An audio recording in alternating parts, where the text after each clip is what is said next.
आपली स्वप्न सत्य करणारं घर चुंचाळेमध्ये आणि सुकच तळावर सिद्धी हाइट्स तुमचे स्वप्नाचे घर। सुख सुविधा आणि श्रेष्ठता सिद्धी हाइट्स मध्ये सगळं आहे।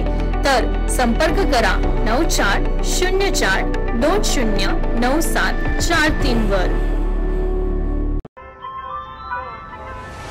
ताज्या बातम्यांसाठी नाशिक न्यूजच्या YouTube चॅनलला सबस्क्राइब करा आणि बेल आयकॉनला प्रेस करा।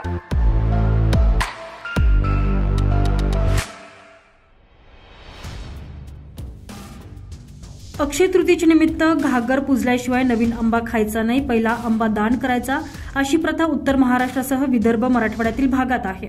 यामुळे नाशिकच्या फळ बाजारात गुरुवारी आंबा खरेदीसाठी नागरिकांची प्रचंड गर्दी झाली होती।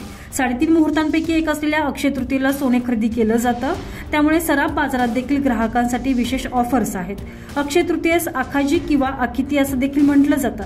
यासाठी फळ बाजारात आंब्यांना मोठी मागणी होती।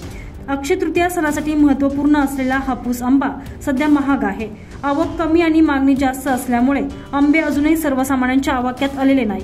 कोकणातून आवक होती आहे।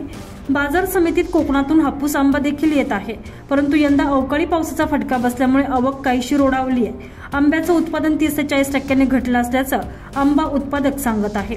यामुळे बाजारात भाववाढ देखील झाली आहे। गुरुवारी शहरातील बाजारपेठेत हापूस आंब्याचे भाव पुन्हा 100 ते 150 रुपयांनी वाढले। कोकणातील हापूस 800 ते 1000 रुपये झाला, तर बदाम 100 ते 120, लालबाग 110 ते 120, केसर 150 रुपये, तर बदाम आंबाही 100 रुपये किलो होता। अजून 2 दिवस भाव वाढ राहील असा अंदाज वर्तवला जातोय।